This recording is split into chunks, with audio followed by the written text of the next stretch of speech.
Morena. Good morning, everyone. I'm Sarah Brown, Independent Director and Chair of the Audit Committee of PGG Wrightson Limited. I'll be chairing this meeting on behalf of our Chair, Juhai Lee. And I'd like to welcome you to our 2022 Annual Shareholders Meeting. This is the first occasion PGG Wrightson has held a hybrid meeting, with some attending in person and others via our online platform. Before we get started, there are a few housekeeping matters to cover. In the unlikely event of an emergency, during the meeting, we ask meeting attendees to please make your way to the nearest exit to the forecourt area. The Convention Centre staff will assist throughout the evacuation process. In case of a seismic event, please take cover and staff will advise and assist should we need to evacuate the building. Toilets are located at the back of the room. We are recording this meeting and the presentation will be posted on our website later today. I confirm that we have a quorum and accordingly I declare the 2022 Annual Shareholders Meeting open. We will refer to PGG Wrightson as PGW throughout the presentation today. We're delighted to host our meeting in Hawke's Bay, a region that's very important to our business. Unfortunately, last year's meeting was planned to be here and it had to be cancelled and held online due to uncertainty surrounding COVID. This is the fourth occasion PGW has hosted our annual shareholders meeting in Hawke's Bay since 2011, and we're delighted to be back. We held our 2011 meeting in Hastings. In 2014, we were here in this very venue, and we hosted our 2016 meeting at the Mission Estate Winery in Taradale. Today's online meeting is being held via Computershare's online meetings platform, which allows shareholders, proxies and guests to attend the meeting virtually. All attendees can watch this live webcast of the meeting and read the company documents associated with the meeting. All shareholders attending, whether in person or online, can participate in the meeting and submit questions and cast votes. If you're joining us online and have a question to submit during the live meeting, please select the Q&A tab on the right half of your screen anytime. Type your question into the field and press send. Your question will be submitted. Should you require any assistance, you can type your query and one of the Computershare team will assist with the chat function and reply to your query. Alternatively, you can call Computershare on 0800 650 034. Please note that while you can submit questions from now on, we won't address them until the relevant time in the meeting. Please also note that your questions may be moderated, or if we receive multiple questions on one topic, they might be amalgamated together. Finally, due to time constraints, we may run out of time to answer all your questions. If that happens, we'll endeavour to answer them in due course via email. Accordingly, I encourage online participants to submit your questions to provide us with the best opportunity to respond. Voting today will be conducted by way of a poll on all items of business. If you're eligible to vote at this meeting, you'll be able to cast your vote under the Vote tab. Once the voting has opened, the resolutions will allow votes to be cast. To vote, simply select your voting direction from the options shown on the screen. You can vote for all resolutions at once or by each resolution. Your vote has been cast when the tick appears. To change your vote before voting closes, you can select Change Your Vote. You've got the ability to change your vote up until the time I declare voting closed, which will be at the close of the meeting. In order to provide you with enough time to vote, voting is now open on all items of business. The resolutions will now be available in the Vote tab. Please submit your votes at any time. The PGW board had one change to its membership during the year. Roger Finlay retired from the board on the 30th of June 2022, having served as the chair of the board for 3 years. The board has previously acknowledged and thanked Roger for his leadership during his tenure. On the 1st of July 2022, Joo-Hai Lee was appointed Chair, and Mingfun and Gary Moore joined the board as independent directors. Gary is also a member of the Audit Committee. Before we begin the formal business of the meeting, I would like to introduce the board who are all attending our meeting today. Seated alongside me is PGW's Chair, Joo-Hai Lee. In the first row, we have Independent Director Mingfun, Independent Director Gary Moore, Director Yu Ken Seng, and Independent Director Dr. Charlotte Severn.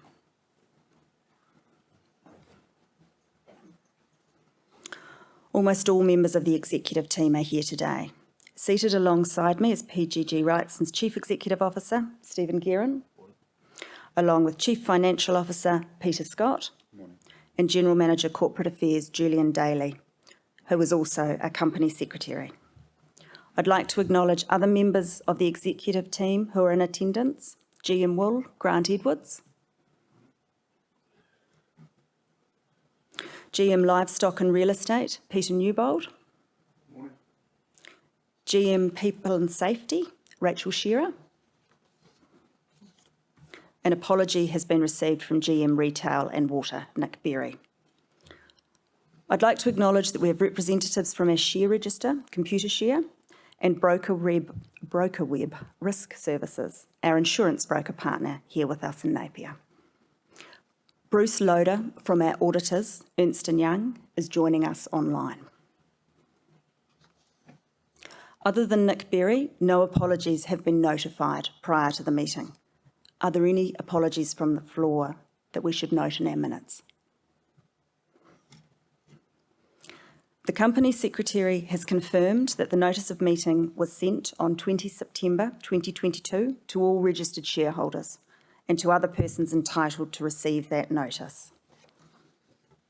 I can confirm that the minutes of the company's previous annual shareholders meeting, held virtually on 6 December 2021, were approved as a true and correct record at the board meeting on 22 February 2022.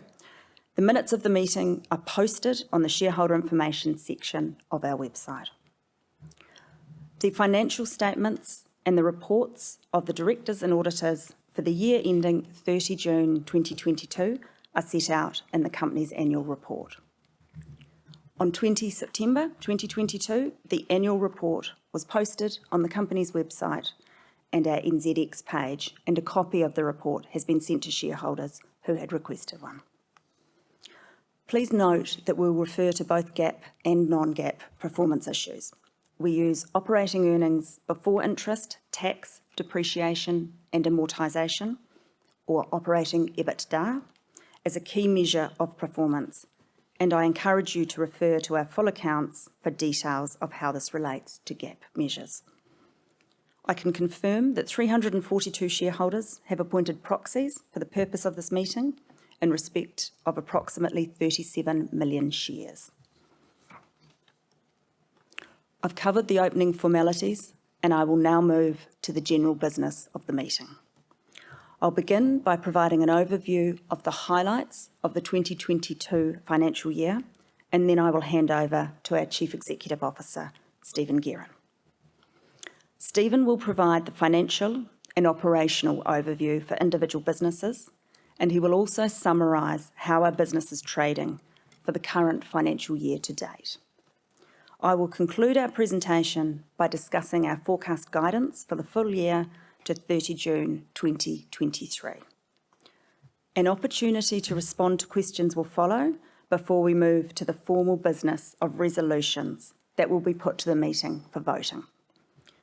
As outlined in the notice of meeting, the business of the meeting comprises 4 ordinary resolutions relating to the election of Mingfun and Gary Moore as independent directors, my re-election as independent director, and authorising the board to determine our auditor's fee.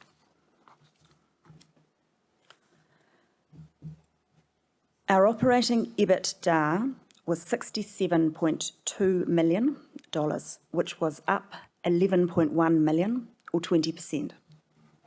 Net profit after tax was $23.4 million, up $1.6 million, or 7%. Operating revenue of $952.7 million, an increase of $104.9 or 12.4%. Gross profit of $248.5 million, an increase of 11.3%. Net cash flow from operating activities of $23.7 million, which was down 58.9%. Total shareholder returns of plus 38%. Fully imputed dividends for the year of 30 cents per share. These exceptional results are a record for the business, and it's an outcome the PGW team is very proud of, and especially after a really challenging year at many levels.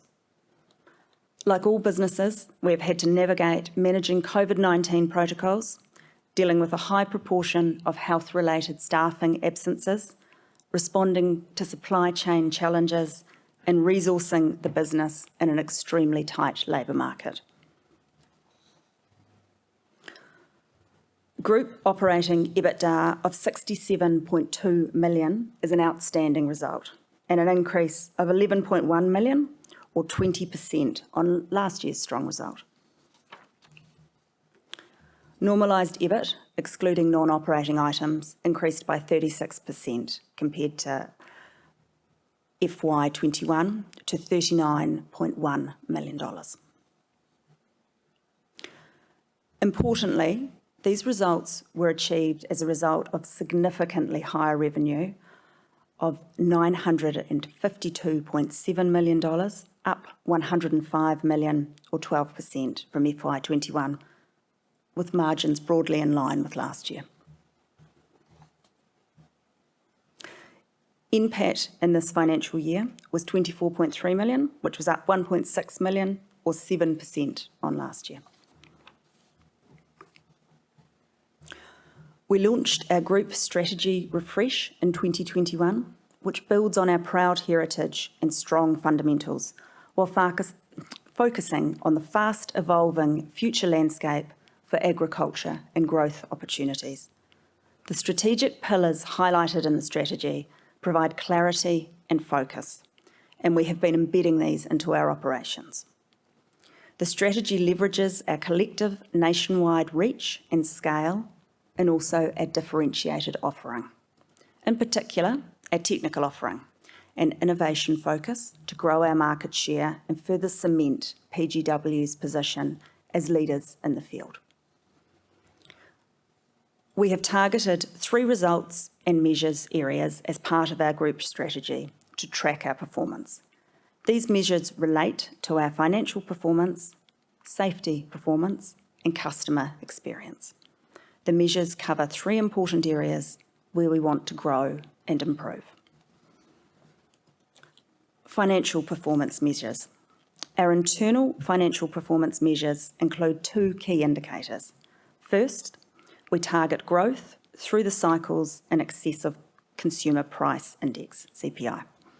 This is measured by comparing our normalised earnings before interest and tax, EBIT, growth against the CPI.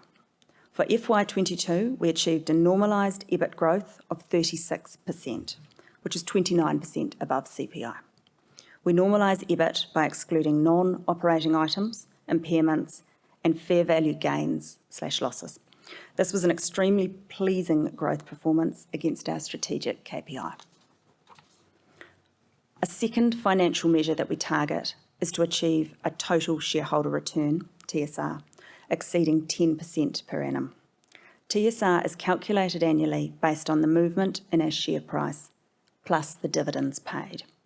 The TSR for FY22 was plus 38% and significantly exceeded our KPI by plus 28%.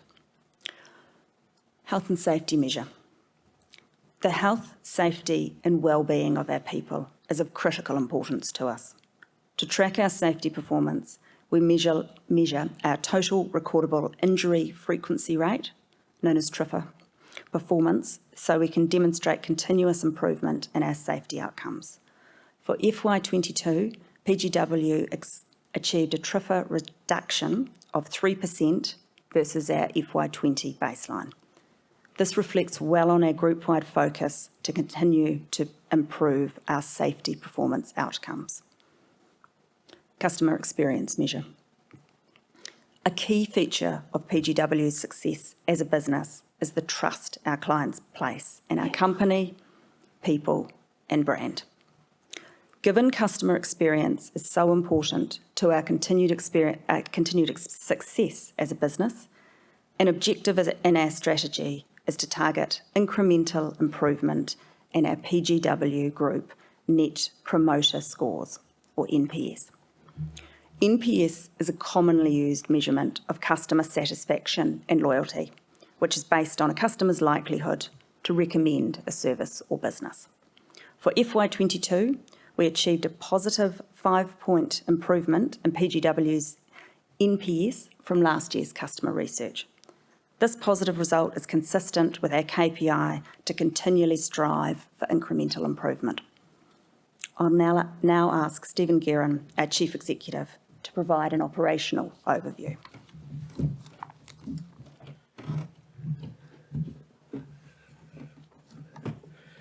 Thank you, Sarah. Morena, and good morning, everyone. I'm delighted to be here in the Hawke's Bay as part of the AGM today. PGW recorded operating cash flows during the year of $23.7 million, which benefited from our strong operating EBITDA performance. As a business, we invested in working capital during the year, including growing our range of Go stock receivables to $66.1 million at the 30th of June 2022, an increase of $20.2 million or 44% from 30 June 2021. In addition, inventories were $20.6 million higher than 30 June 2021, which reflects a conscious decision to have product available for clients due to challenges in shipping and supply chain due to the impact of COVID-19 challenges, together with higher levels of inventory from price increases for the same reasons. Capital expenditure of $8.8 million was $2 million higher than 30 June 2021, which was impacted by a slowing in the implementation of projects as a consequence of COVID-19 related disruptions. Our net interest-bearing debt was $32.8 million as at 30 June 2022. PGW renewed and extended the bank facilities for a 3-year term in late 2021. It was pleasing to see PGW recognised as a finalist in the 2021 Deloitte Top 200 Businesses Awards for outstanding change in business performance among New Zealand's largest companies. During the year, we refreshed our websites and our client online account services portal. New websites have a consistent contemporary design and provide an improved user experience. Our updated client online account services portal provides enhanced performance with the capability to add new features and functionality over time. We also initiated a company-wide business improvement program that will simplify PGW's IT systems and streamline our processes so we can be more flexible, secure, and efficient when it comes to the fundamentals of our operations and client service. This program of work is underway and will span several years, and we look forward to the operational benefits and efficiencies this will deliver over time. As at 30 June 2022, PGW employed 1,844 employees, including casual, fixed-term, commission and permanent staff. A continued focus on investing in our people to provide them with the tools and competencies to succeed in their roles sees us introducing a revised people and safety strategy in FY23 to best support the refreshed group strategy. 3 key pillars surround the strategy, being leadership and expertise, safe and certain, and recognition as the anchors of the strategy and provide a foundation over the coming 3 years. PGW recognises the importance of robust learning and development initiatives, and we continue to ensure our programs are fit for advancing our group strategy. With a wide-ranging suite of safety and wellbeing, sales, leadership and management skills, alongside technical competency courses available to our people, both in person and through e-learning modules, we are encouraged by the growth and depth of expertise in our business. Our people's can-do attitude as we responded to the COVID-19 challenges consistently evolving was appreciated as we best managed the challenging environment to ensure the ongoing safety and well-being of our teams and communities. The pandemic brought disruption to our businesses in a myriad of ways, and we are proud of the way our team members' commitment to the business and clients and communities under these demanding circumstances. Two key programs which were successfully re-established after the COVID-19 lockdowns have been our PGW Academy and trainee programs, which focus on developing our internal talent pipeline, and the two lead program which combines proven leadership principles with what is critical to PGW's with what is critical in our PGW context. With a revised safety and wellbeing roadmap and recognised resourcing model, PGW is honouring our commitment to continuous improvement in our vision to embed a safety culture of citizenship, whereby safety is a core part of everyone's role and is a shared responsibility. A cornerstone of the revised roadmap is ensuring that we have a disciplined approach to controlling our critical risks. We partnered with HSE Global and spent time with our people to best understand firsthand the risk management challenges they face in their daily work and to identify opportunities for improvement. The popular Zero Incident Process, ZIP as we refer to it internally, training sessions continued across the company. Development of our environment and sustainability strategy is a PGW Group strategic priority, and we have been progressing our sustainability journey. We are working towards determining our environmental and sustainability positioning, objectives and measures, and embedding these in everything we do. During the year, the Environment, Social and Governance, or ESG Working Group, engaged with colleagues across the business and with our suppliers to determine PGW's carbon emissions. We now have an established process in place to capture our emissions so that we can report on these in the future. We undertook a materiality assessment to determine which ESG factors are most important to our stakeholders and material to our business objectives and activities, as well as the societal and environmental impacts. Further information about our ESG initiatives and our materiality assessment are included in the PGW commentary and ESG sections of our annual report. I'll now turn to our operational highlights for last year. Some of the operational highlights we achieved over the year include the following. Our fruit fed supplies technical research and development, or R&D team, conducted 59 new product trials across the Bay of Plenty, Tasman region, Pukekohe, Canterbury regions, and here in the Hawke's Bay.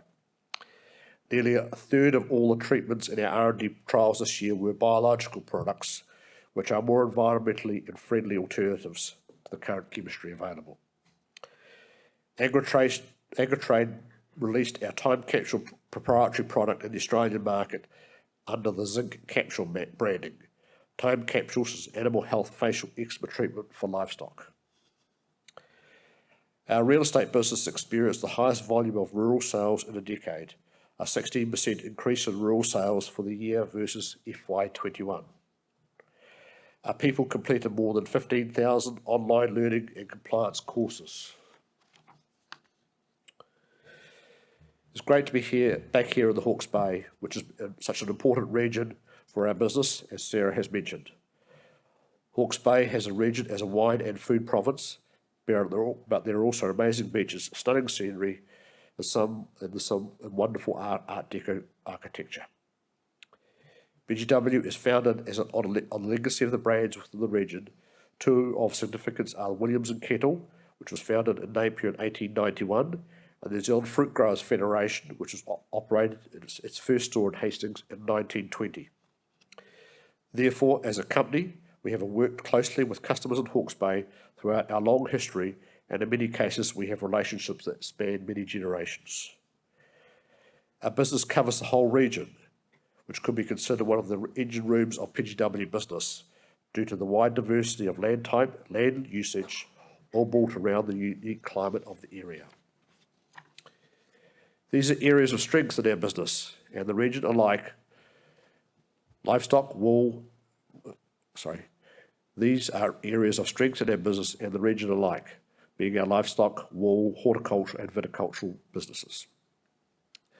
There have been significant change in land use across the region. Critically to everything in the bay is water. While you wouldn't perhaps realise it today when you're driving around the region, Hawke's Bay can be prone to localised widespread drought with extended periods of below average rainfall. Significantly, droughts were experienced on several occasions in the last couple of decades. Hawke's Bay normally has a temperature climate which is neither too hot, cold, nor too wet, although it does enjoy some very hot days during summer. Wairau in the north is home to our retail business and real estate office.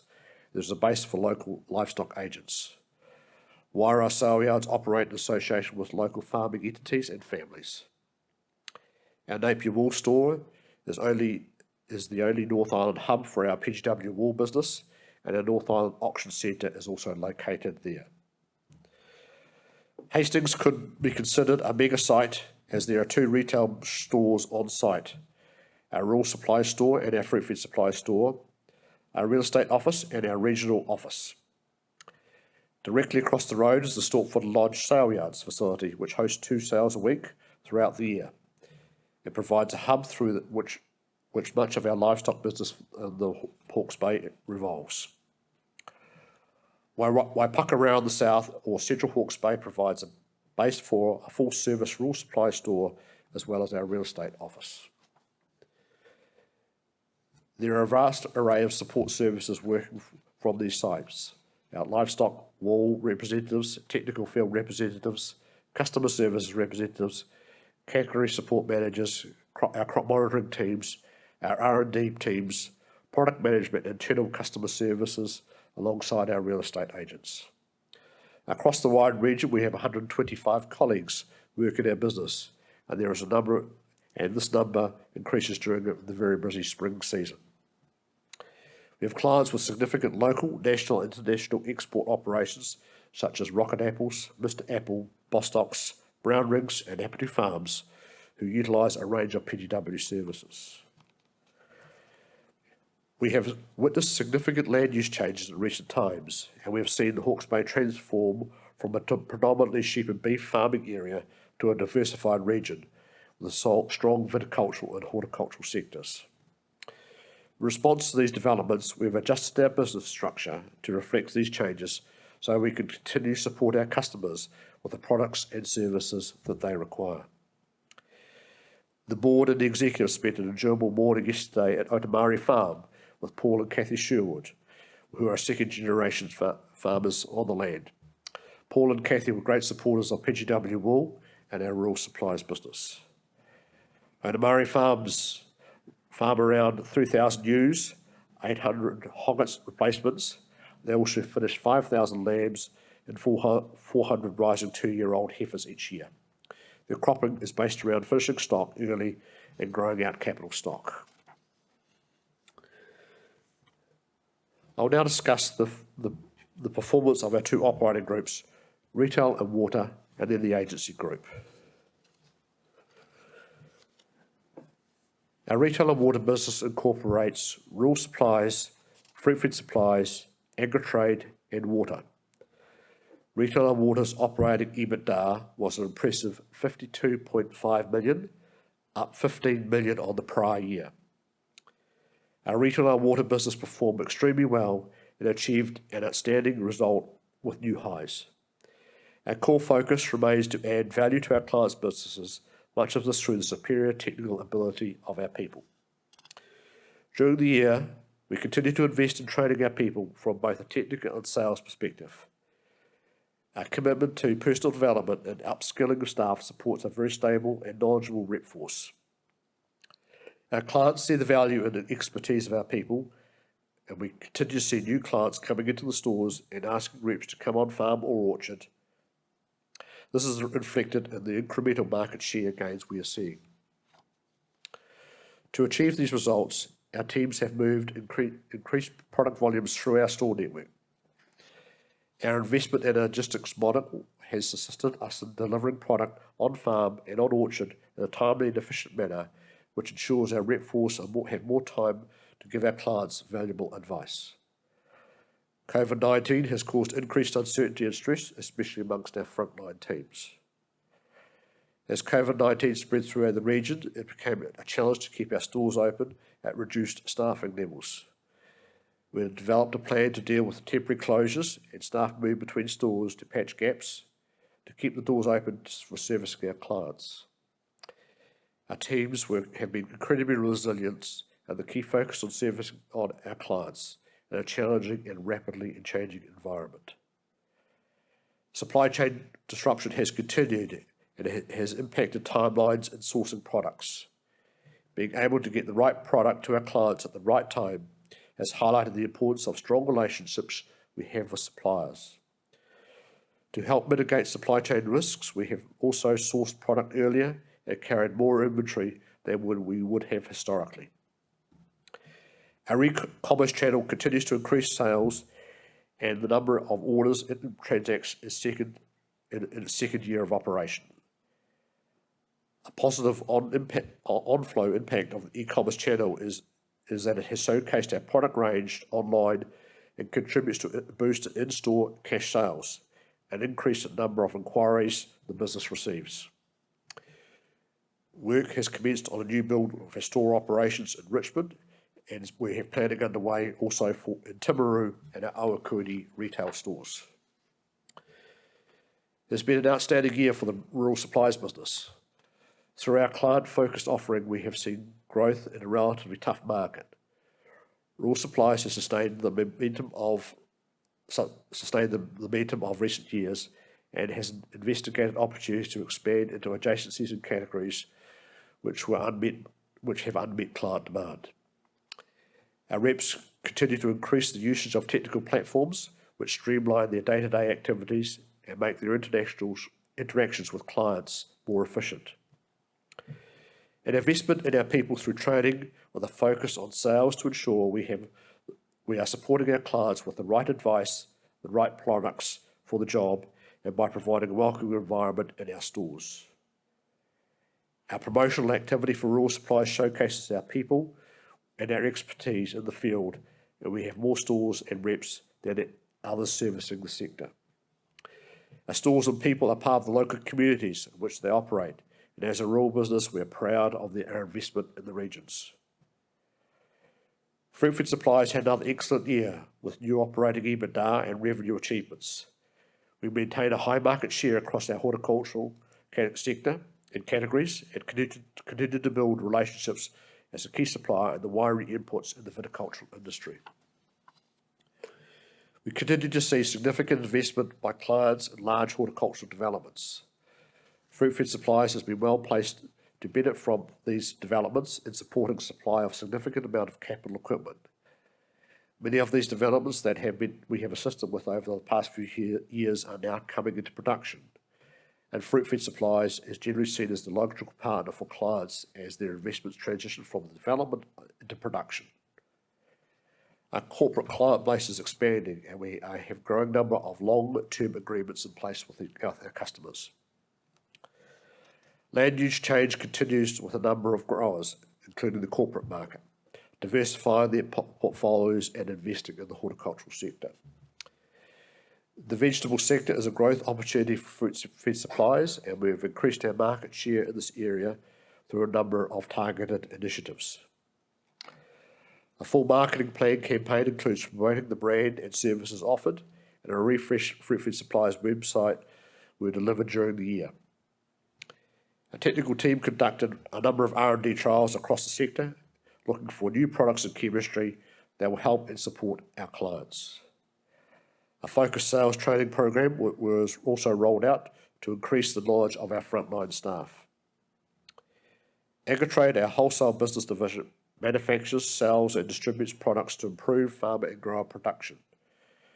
Agritrade has continued to perform well over the past year.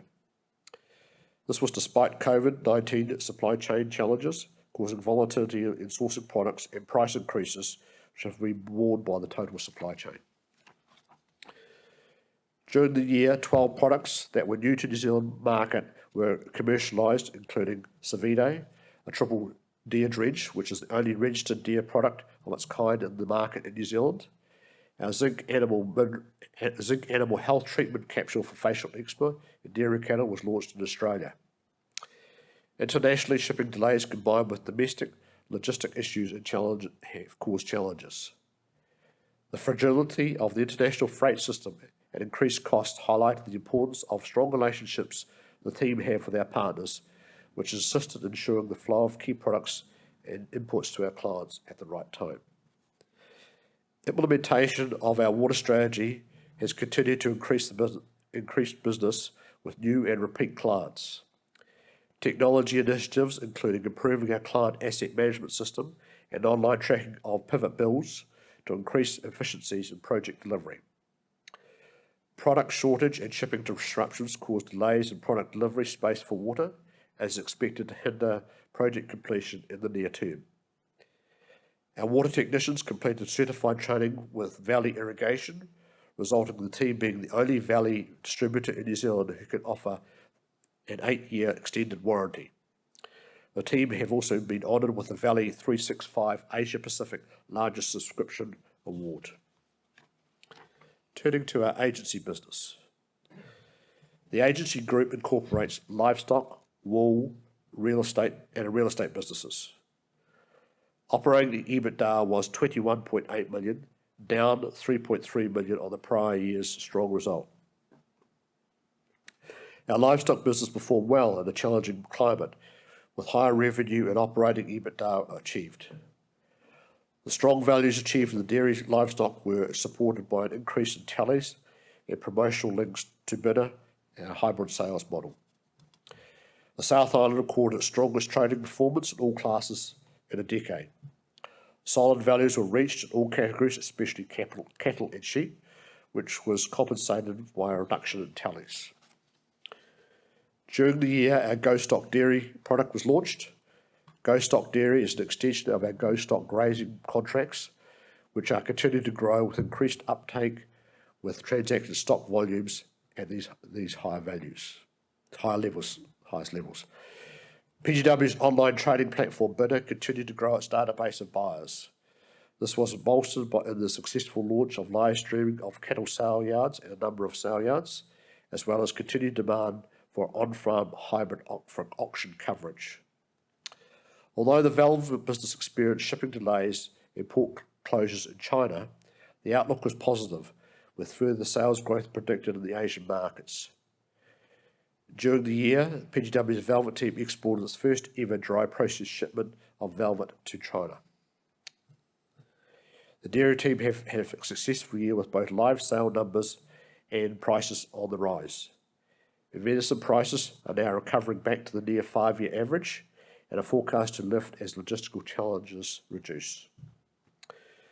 Strong wool market remains challenging, and this has been accentuated by the pandemic-related disruption negatively impacting on demand. Fine wool prices remain solid, with merino being supported by high-value grower contracts and healthy auction values. Our wool contract business grew, and our client base benefited from fine wools, organic wools, and crossbred lamb wool contracts delivering good premiums. We also saw a pleasing increase in wool volumes exported compared to the last financial year. The team did well in managing the wool flow through our 4 wool stores and onto our overseas clients in what has been a very difficult season. We are pleased with the continuing growth of PGW Wool's integrity program, which provides quality standards and assurances to international marketplace around consumer expectations.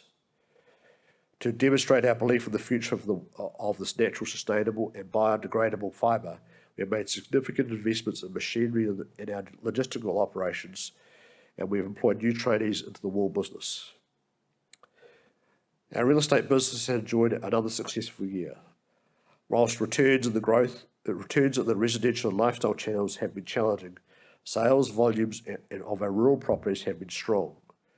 The growth of the rural property segment benefited from our increased market share and a number of property sales exceeding $30 million, with a kiwifruit property achieving a record $2 million per canopy hectare.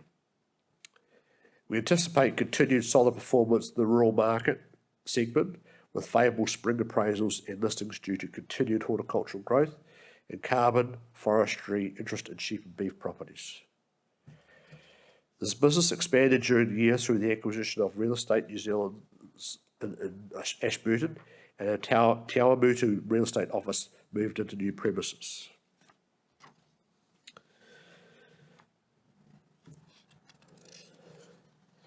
After the very wet winter, soil moisture levels are currently ranging from between normal to well above normal across the country.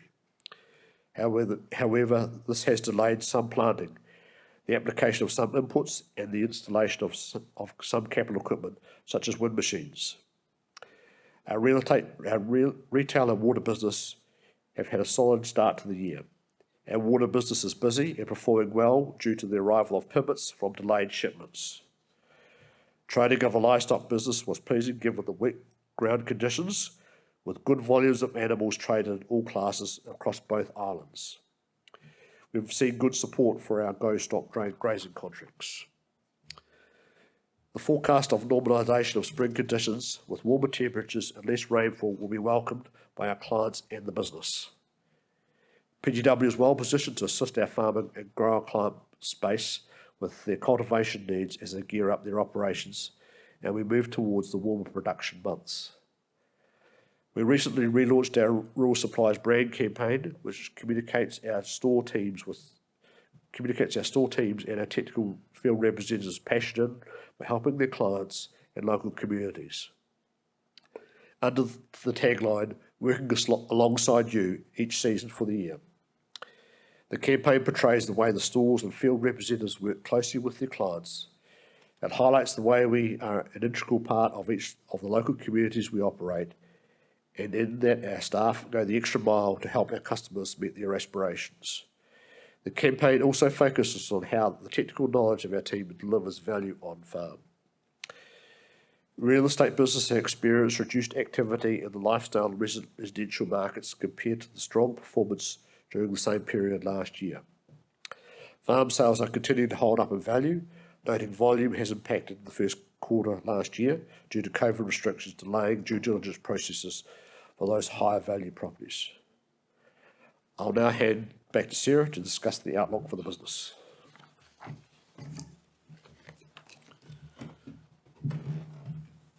Thank you, Stephen. Thank you for providing an overview of the 2022 financial year and the first quarter of 2023. I will now provide an update on our current outlook. The positive run for most New Zealand agri-sectors looks likely to continue through the remainder of 2022 and into the coming year. However, inflationary pressures on input costs will likely impact on-farm profits, and exporters will still need to navigate high shipping costs and challenging logistics. While input prices are increasing, rising food prices are expected to be beneficial overall for New Zealand's agricultural sector. Most agricultural industries are facing similar pressures to other businesses, including a tight labour market and disruption to production from ongoing challenges presented by the pandemic. Labour shortages are constraining production, including limiting fruit harvesting and leading to delays in meat processing. These macroeconomic factors, coupled with concerns relating to the raft of regulatory and compliance change impacting the sector, are shown through an adverse farmer sentiment surveys. While the Rabobank Rural Confidence Survey results released in early October for the last quarter have shown some improvement, overall, New Zealand farmer confidence remains in net negative territory. On balance, while we remain cautiously optimistic about the financial year ahead, there are mixed signals in the macroeconomic environment. Consumers in export countries want high quality and safe food that our farmer and grower clients export. Both beef and spring lamb schedules are forecast to remain positive and dairy commodity pricing strong. However, we've seen a cool and wet start to spring, and in some areas, late season frosts, which have resulted in a delay in early demand for inputs. Farmer concerns regarding the proposed agricultural emissions scheme and other regulation are also negatively impacting on farm sentiment. All these factors are contributing to increased levels of uncertainty. Overall, though, we consider the macroeconomic indicators for the New Zealand agricultural sector remain positive. Trading for the first quarter has been broadly in line with expectations, including a subdued real estate market. While it remains early in the financial year, we are forecasting an operating EBITDA result for the financial year to 30 June 2023 of around 62 million. While this is back from last year's very strong operating EBITDA result of 67.2 million, it is based upon our current assessment of a less certain operating environment. It is very early in the year, however, and we'll be in a better position to assess this after the busy spring trading period. In the meantime, the business remains focused on continuing to deliver on our strategy and creating value as we head into the busy spring trading period.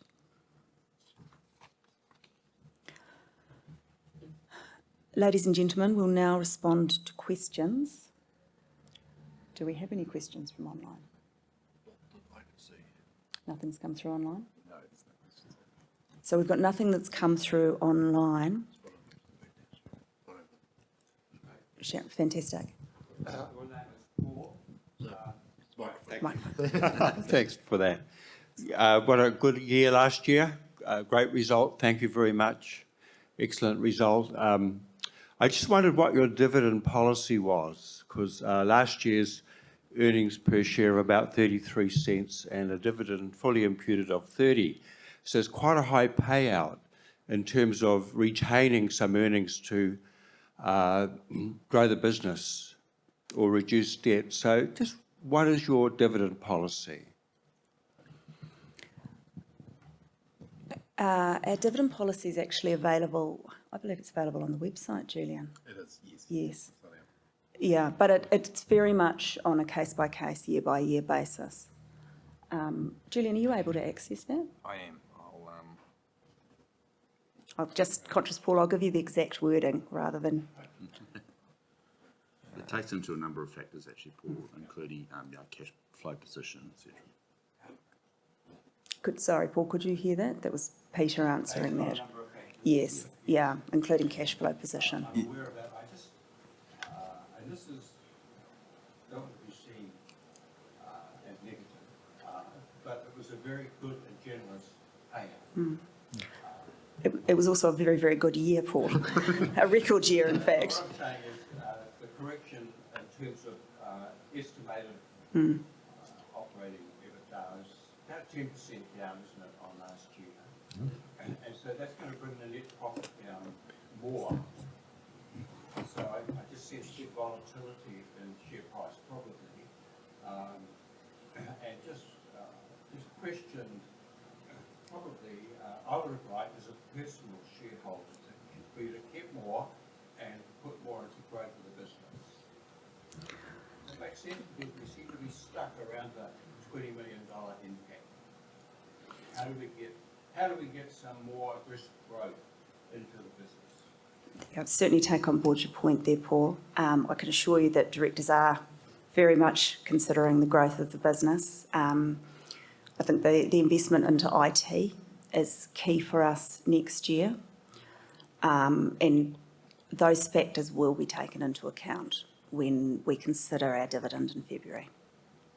So, Paul, to answer you specifically about the what we take Yep, the policy itself takes into account working capital requirements, CapEx, so capital expenditure, and as Sarah had mentioned just on IT, we've got some significant investment in IT, the intention of shareholders, the interest of shareholders, free cash flow and the relevant market price. Now, if we go back a year or two, remember that we didn't pay any dividend at one stage when we were in COVID. Then the next period we did actually pay a healthy dividend of 16 cents, then 14 and 16. So that's kind of the recent history. That's one period there was no dividend declared at all when we were in the middle of COVID. So. Thank you, Peter. Any further questions? Yes. Kia ora, my name's Maxine. Climate change poses a significant risk to the horticulture and agricultural sector, and I wondered how the board is taking this into consideration in your deliberations.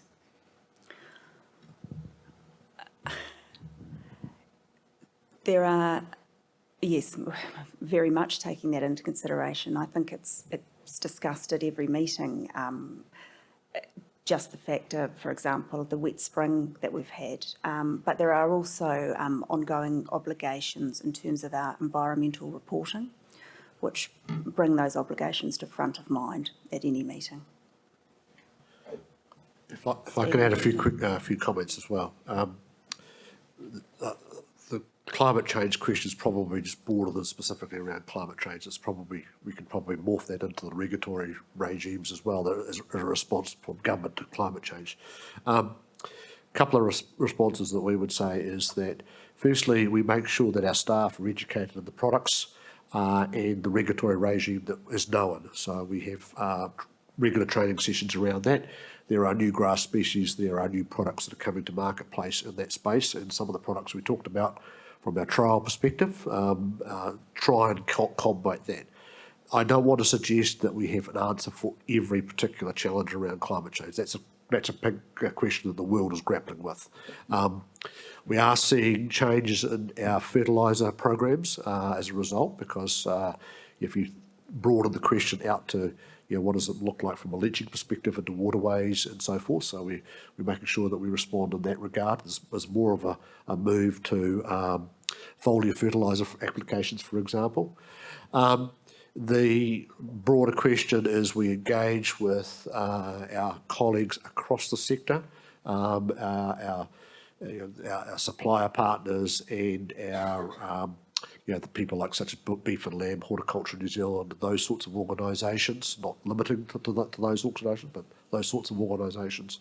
And we ensure that we're at the table, because the size and nature of PGW means that we do get invited to those forums and we do have a voice. Myself and my colleagues, depending on the nature of the discussion, if it's more technical science-based discussion, my science leads there. If it's a CEO type discussion, I'm part of that. And we are all looking for solutions in those spaces.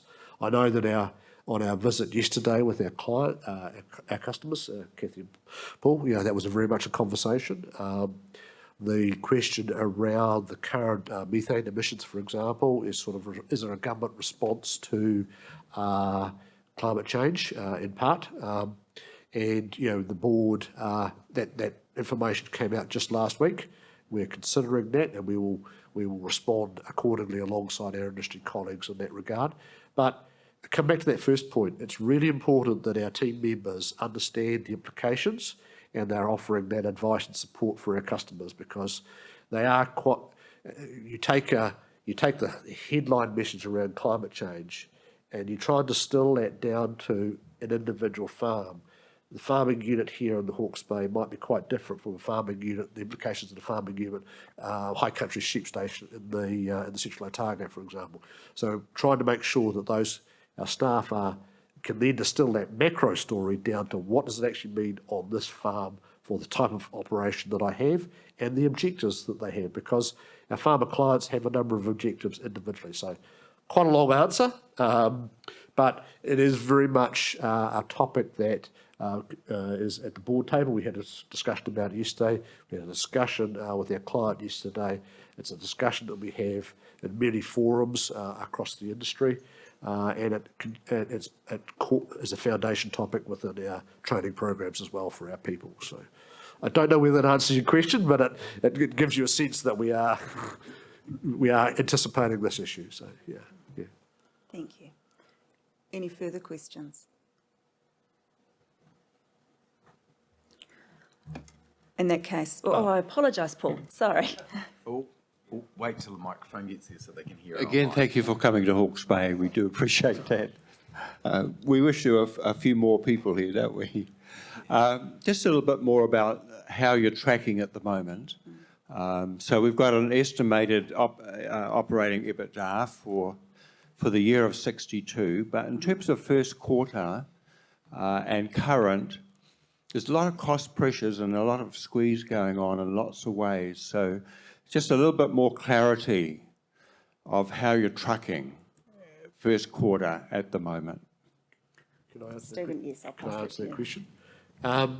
So our first quarter, if I just try and broadly answer that question, Paul, through the business units, probably give you some sense. The retail and water demand has been strong, although it's been lumpy within the categories because of the nature of the wet season. So, for example, our seeds category, we've got good forward orders there. Hasn't all been delivered on farm because it's not currently needed, although through October month, we're starting to see that volume going out, and we've factored those things into our forecast because we know that the forward orders sit there. Margins, generally speaking, holding up pretty well in the business. We've seen some good delivery of pivots coming into the country from a water perspective. So the retail business is trading pretty well. Wool volumes, very similar story to last year, although there's been some good wool pricing in the merino sector. Grant, that's would be correct. Yep, the fine wool market, and the livestock sector, both tallies, very similar to last year. Prices have actually elevated against last year though, so both in the sheep category and in the cattle category. Dairy, it's just too early in the dairy market because that is really a second half trading story. Real estate, we have lifestyle and residential has been a challenge for us, but we've got some good volumes and conditional sales out there in the rural farming space. We call rural as being the farm, the commercial farming operation. So that's at a sort of at a business unit level. Costs, so margins holding up pretty well. We do see some price resistance in the area of fertiliser pricing, particularly at the prices that some of that solid fertiliser is. So we're seeing some price resistance there, particularly around capital investment on those sorts of products because they've had a good couple of years and they have done that programs, and those are the sorts of things you can suspend a wee bit. So there's a bit of price resistance there. And if we're talking about our operating costs, we're managing our costs pretty well. It's a very unusual year. I've been saying this to my team across the country. We've got quite a strong commodity prices, so confidence from that perspective is good. But we know that we've got inflationary pressures in the business from a cost perspective, rentals, people costs, interest rate costs. So you kind of manage a business that's got positives on one side, but it almost feels like you're anticipating a recession. I don't want to use those words. I'm not an economist, but that's the way we are seeing our business. If we had one area from an operating cost perspective that's a wee bit of a concern for us, and it'll be no surprise to anyone, that's the fuel costs for our vehicles. We have 700 vehicles in the fleet, and with the cost of diesel, because we're largely running diesel, and the types of vehicles that we run are on farms. They are heavy duty vehicles, so simply switching their technology to electric is not simple. That technology is simply not available at the moment, something we're anticipating. So that's probably the area from an operating cost perspective that we're a bit challenged by at the moment. But we've anticipated those things in our forecast as well. So does that help answer the question? A bit more detail? I am grateful for that, Stephen. And I know perhaps you don't want to put a number on it, but I was just, in terms of first quarter, because you'll have that data, and compared with last year, are you a bit behind? Where are things at in terms of operating data first quarter? We're about where we thought we would be, and that's why we've given the market guidance. And that's not because some sectors of the business are a wee bit ahead, and some sectors are a wee bit behind. So, as I said, livestock's a wee bit ahead because of prices. It's helping that, but we've seen some delay in planting. So, we really need the next 3 months to. Yeah, I appreciate that. Yeah. It's just in terms of the market, informing the market, where we expect it to be is very vague. It is, yeah. And that's not deliberate, it's the reality. If we'd had a better start to spring, we could be a bit more certain. That's the factor around it's the nature we're in agriculture, we're a weather-driven business. So. Thank you, Paul. If there's no further questions, we'll conclude this part of the meeting. Have we got any questions? Just want to check any questions online, Sarah? There was just a comment thanking us for having a hybrid meeting this time, so those out of the district can attend, but no questions. Brilliant. Thank you, Julian. Before I proceed to the remaining agenda items, I'd like to take this opportunity on behalf of the board to say that we're extremely grateful for the amazing dedication of our people in serving our clients. Our continued growth would not be possible without their ongoing support and hard work in what has otherwise been another challenging year. To our clients, we thank you for your loyalty and the trust you continue to place in us. We want to acknowledge our suppliers who've been exceptional at making sure we have the products we need at the right time to service our clients. Finally, thank you to our shareholders for your continued investment in PGW. We now come to the formal business of the meeting, being ordinary resolutions in relation to the election of 2 independent directors, my re-election, and authorising the Board of Directors to fix the remuneration of our auditors. The 4 resolutions and accompanying explanatory notes are set out in the notice of meeting. As usual, we offered shareholders the option to cast their votes on meeting business by post, email, and in person and online today. The proposed resolutions will be determined by a poll that will be undertaken by our share registrar, Computershare. The first resolution relates to the election of Mingfun as an independent director. Ming's biographical notes are set out in the notice of meeting. Ming is an independent director and joined the PGG Wrightson board on 1 July 2022. Ming, being eligible, offers himself for election.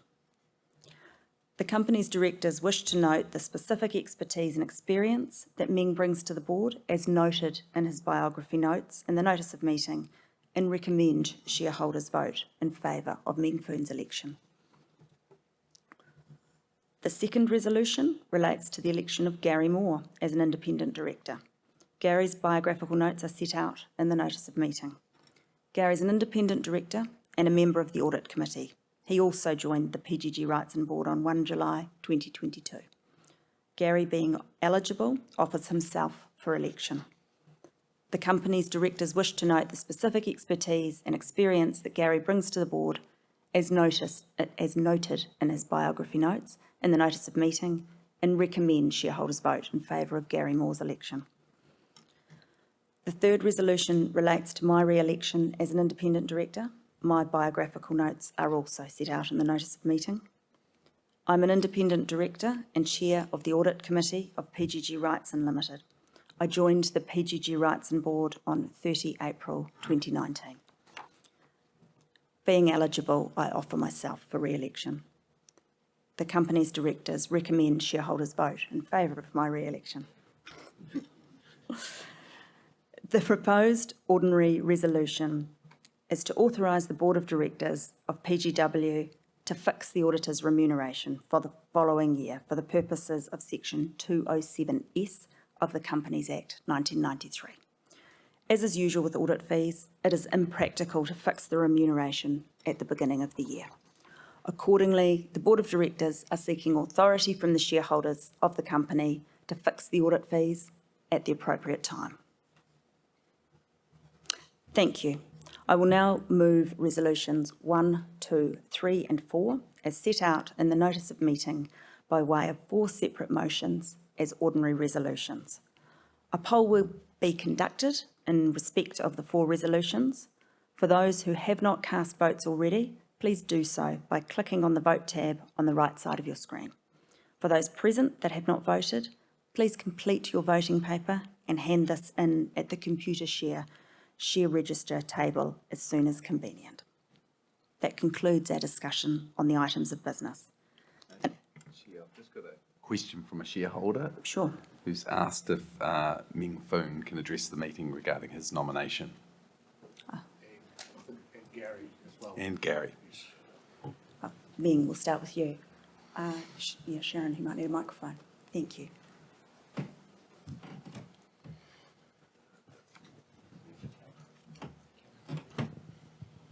Morena.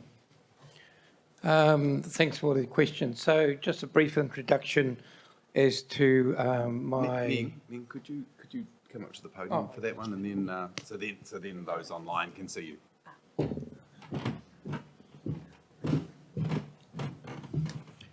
Morena, everyone. Awesome to be with you. Just as a brief introduction to myself, born and bred in Aotearoa, awesome to be living in the first place in the world to see the sun, Gisborne. And so from a governance experience, I've been a governor for about 40 years, 24 of those on the Gisborne District Council, and currently as the Race Relations Commissioner. But what is my relationship to the land? And so my parents actually started off as a market gardener, and we were at one stage the largest lettuce grower in the whole of New Zealand. And so from that, we have an affinity with the land and all the aspects of the macro and micro economies of land-based businesses, and we know it is very challenging. And that's the other part that I bring to the board of Wrightson's. But also I am an entrepreneur. And I think the entrepreneurship of my personal experience in life, having built our own businesses in Gisborne and throughout New Zealand, brings another perspective in terms of ideas that I can contribute to the organisation of PGG. And from where I've been at the present time, I'm really proud of this organisation that I've just joined on the 1st of July. It is progressive, it's got a great culture in terms of the staff, and it has great trusted friends and of the organisation, from shareholders, suppliers, customers, and a fantastic group of staff. So I'm looking forward to contributing to the well-being of this organisation going forward. Kia ora.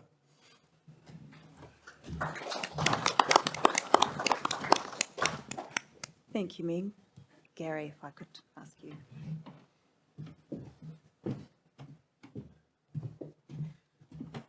Good morning, kia ora. I'm Gary, obviously.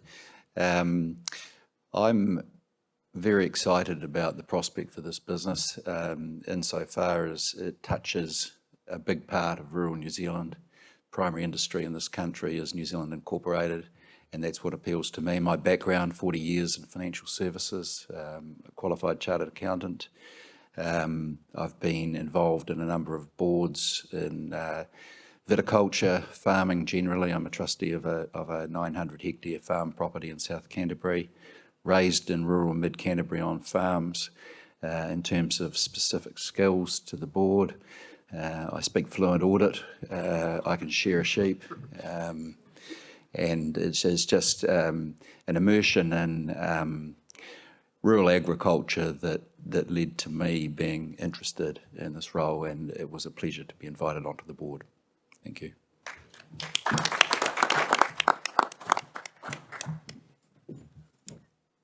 Thank you, Gary.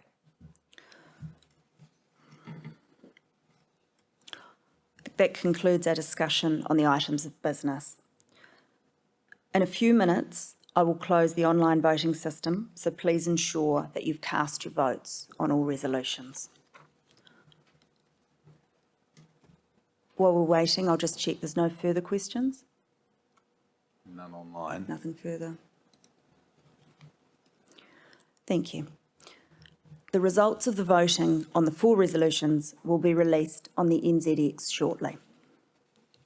Ladies and gentlemen, the meeting is now open for general business. Are there any further matters for discussion or questions?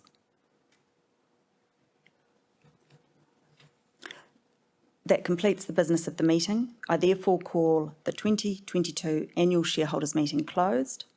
The documents from today's presentation are on the PGW website, and we will post the recording of the meeting there later today. On behalf of the board, I thank you for your attendance and ongoing support. Those in attendance are welcome to stay and join the PGW team here for some light refreshments, which I see are at the back of the room now.